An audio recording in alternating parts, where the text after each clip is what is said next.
Everybody loves a good list. I know I do.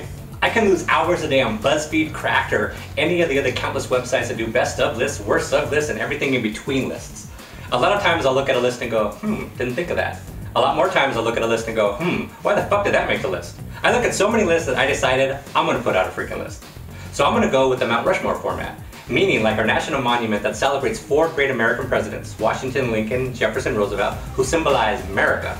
I'm going to pick 4 figures in different fields who had a major influence on their specific subject matter and ultimately on pop culture. So for my first list, I'm going to go with a topic that I know a little something about.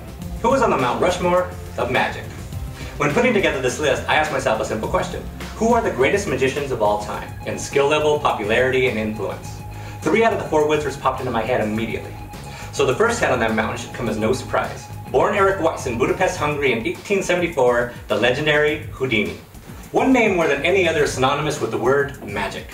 Harry Houdini was a badass magician, an escape artist, and an even better showman.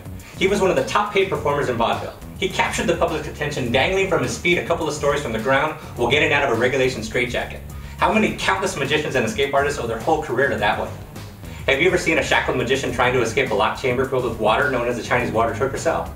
You can trace that right back to Houdini. His influence in the magic world is beyond scope.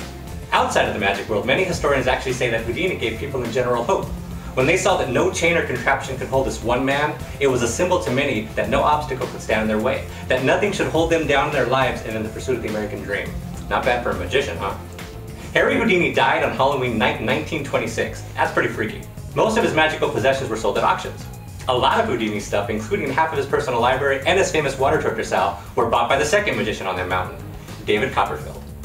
Copperfield, born David Kotkin in 1956, New Jersey, had a stranglehold on magic in the 80s and 90s. His yearly CBS special, simply titled The Magic of David Copperfield, were true television events. They not only consistently won their night's ratings, but his specials won 21 Emmy Awards as well. He performed one of the most famous, if not the most famous illusion in history, the vanish of the Statue of Liberty.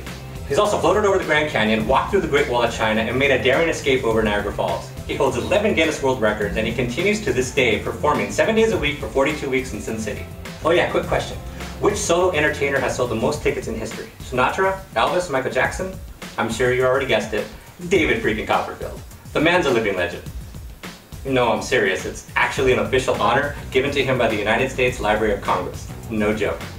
It's no wonder that so many would-be magicians tried to copy his style, his persona, his illusions. Almost every magician wanted to be David Copperfield. That is until May 19th, 1997 rolled around. One man single-handedly changed the way the world would view magic, and he was only 24 years old at the time. That man, the third face on this mountain, David Blaine. David's first special, titled David Blaine Street Magic, took the magic out of the theater and brought it to the streets. He looked like you and I, dressed in a t-shirt and jeans, doing close-up magic with cards and coins. But he was revolutionizing the whole magic genre. He stripped it down. No smoke, no mirrors, no problem. He made magic cool. He made magic hip. And he made it about the spectator watching the trick. The person reacting was equal to the performer. Probably even more so.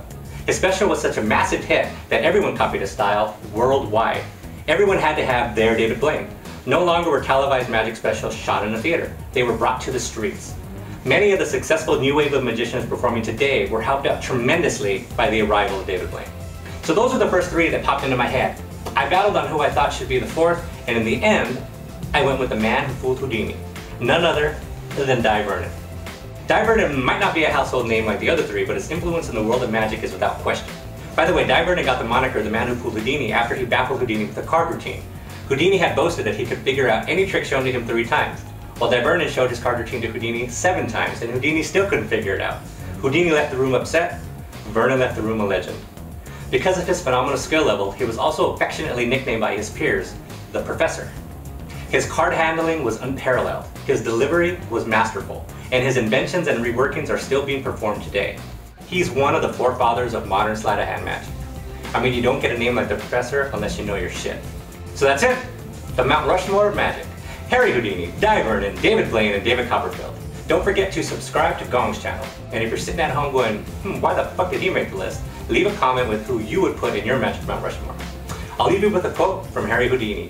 My brain is the key that sets my mind free. See you next week when we carve out the Mount Rushmore of actors.